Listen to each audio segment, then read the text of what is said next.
10, 9, 8, 7, 6, 5, 4, 3, 2, 1. Liftoff.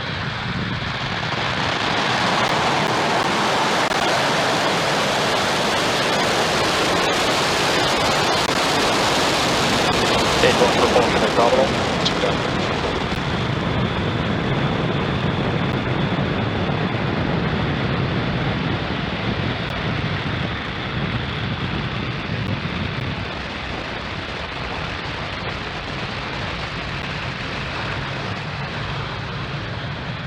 We're at T plus 30 seconds into flight, Falcon 9 successfully lifting off from Pad 40 at Cape Canaveral Space Force Station, and we're carrying the Amazonas Nexus payload on board.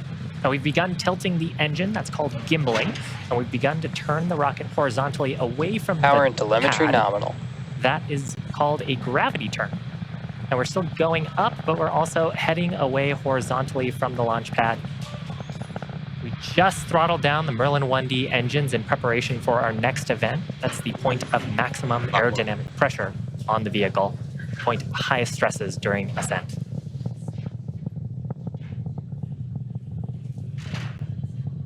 Max Q. So with that, we are through the point of highest stresses on Falcon 9. Now the next major milestone will be coming up at around the T plus 2 minute and 30 mark. That'll be main engine cutoff, followed by stage separation, and then SECO. MVAC engine chill. Excuse me, and second engine start number 1. Now, I talked a little bit earlier about the gravity turn. Part of the reason why we do that maneuver is to pick up velocity. A rocket has to go about 17,500 miles an hour horizontally in order to avoid being pulled back down to Earth. And that's why these next 3 events are pretty important. MECO is where we shut down all 9 of the Merlin 1D engines in preparation for stage separation. That's where the first and second stages will separate. And then we'll start up that Merlin vacuum engine on the second stage for second engine start number 1. It's ultimately the Merlin vacuum and the second stage that will carry the Amazonas Nexus satellite into orbit around our planet. So again, those 3 events coming up in just under 10 seconds.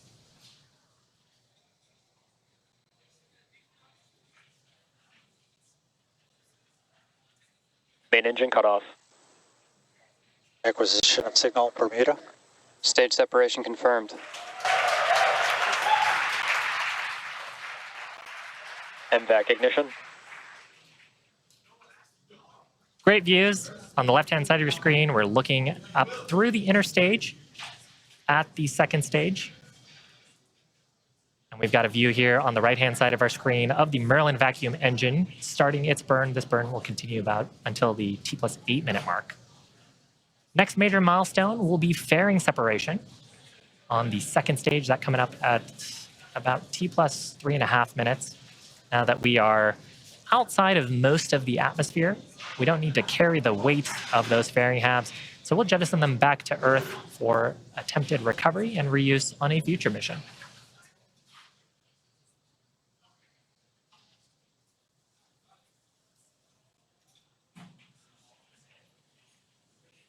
Fairing separation confirmed. Great views from the top of the second stage. You can see that the fairings have separated. Once again, we'll be attempting to recover these fairing halves for use on a future mission with a recovery vessel named Bob.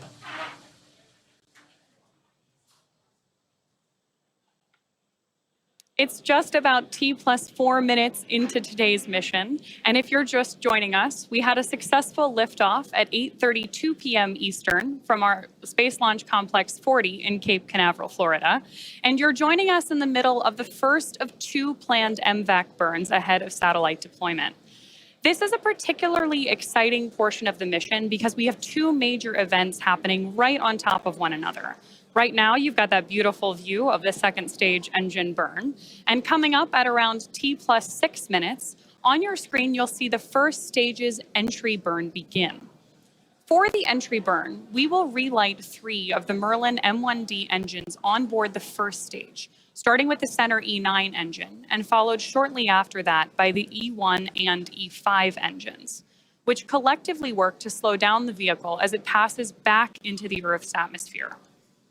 We need to slow down to reduce re-entry forces, which help us recover and reuse the first stage booster. The first entry burn will be one of Nominal two trajectory for both vehicles. scheduled burns for the first stage, and you can hear both vehicles are still on track. During the entry burn, Falcon 9 is decelerating by firing those Merlin engines, but we're still moving really fast.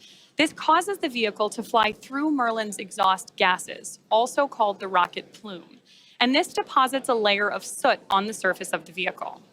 That soot comes from the carbon-based fuel that Falcon 9 uses, and with each flight builds up a little more on the outside of Falcon 9, making it look just a little bit toastier.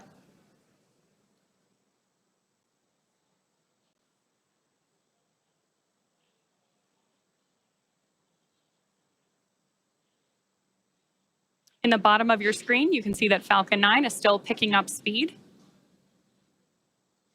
and continuing to climb on its way to space.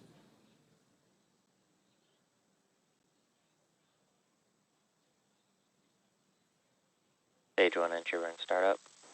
There we heard the call out that our entry burn has begun. Stage 1 FTS is saved.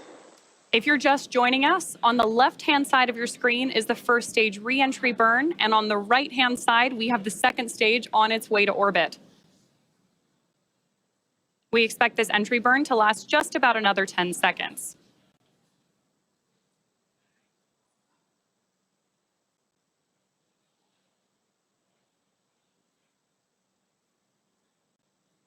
Stage 1 entry burn shutdown. There we have confirmation of stage 1 entry burn shutdown. Reusability is key to lowering the cost of spaceflight, which enables more investments in critical scientific research. The Falcon 9 first stage on your screen that is supporting today's mission is about to perform its final entry burn for the 6th time, previously having supported SES-22, Nominal trajectory iSpace's for both vehicles. Hakuto R Mission 1, and 3 Starlink missions. Today's landing target is our drone ship. Just read the instructions, which is positioned in the Atlantic Ocean, about 325 nautical miles off the coast of Florida. The Merlin engines on board both the first and second stage are actually quite similar, but they are optimized differently. The Merlins on stage 1 are optimized for sea level. These achieve approximately Terminal guides. 190,000 pounds of thrust during both ascent and descent. Fun fact, at liftoff, Falcon 9's first stage has thrust greater than 5 747 airplanes at full power and is consuming approximately 700 gallons of fuel per second. By contrast, the MVAC engine is optimized for approximately 220,000 pounds of thrust in vacuum, Stage 2 FTS is saved. which is, of course, the vacuum of space. Stage 1 landing burn.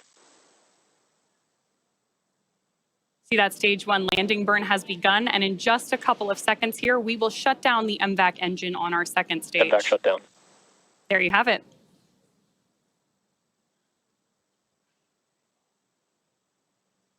Now we're Stage 1 landing leg deploy. just awaiting confirmation of nominal orbital insertion for the second stage. Nominal orbit insertion. Good call outs there. Stage 1 landing burn. And hopefully you heard it through the cheers in the Expected background. loss of signal, Cape Canaveral. That landing marks SpaceX's 170th recovery of an orbital class rocket. And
Welcome back. We are nearing the end of our mission today for our customer, Hispasat. About 7 minutes ago, we had successful completion of our second burn on the second stage. And Expected loss of signal, Gabon.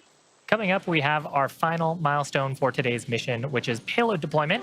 That's coming up at about T plus 35 minutes, 44-ish seconds into today's mission. Now, as a reminder, the Amazonas Nexus satellite will serve as a replacement for Amazonas 2 and will provide coverage for North and South America, Greenland, and the North and South Atlantic corridors. The Amazonas Nexus satellite has an all-electric propulsion system that makes it a lighter satellite and reduces the cost of putting it into orbit. And following deployment into this geosynchronous transfer orbit, the satellite's going to exercise a few of its systems to get into its final operational geostationary orbit. So coming up next, major milestone is payload deployment.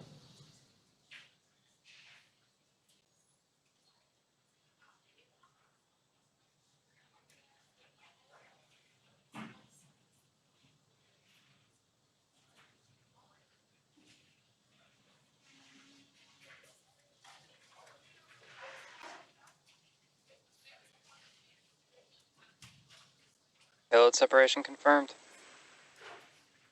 And there is a great shot from the top of the second stage, watching the Amazonas Nexus satellite continue on with the rest of its mission. But that is going to end our webcast coverage for today.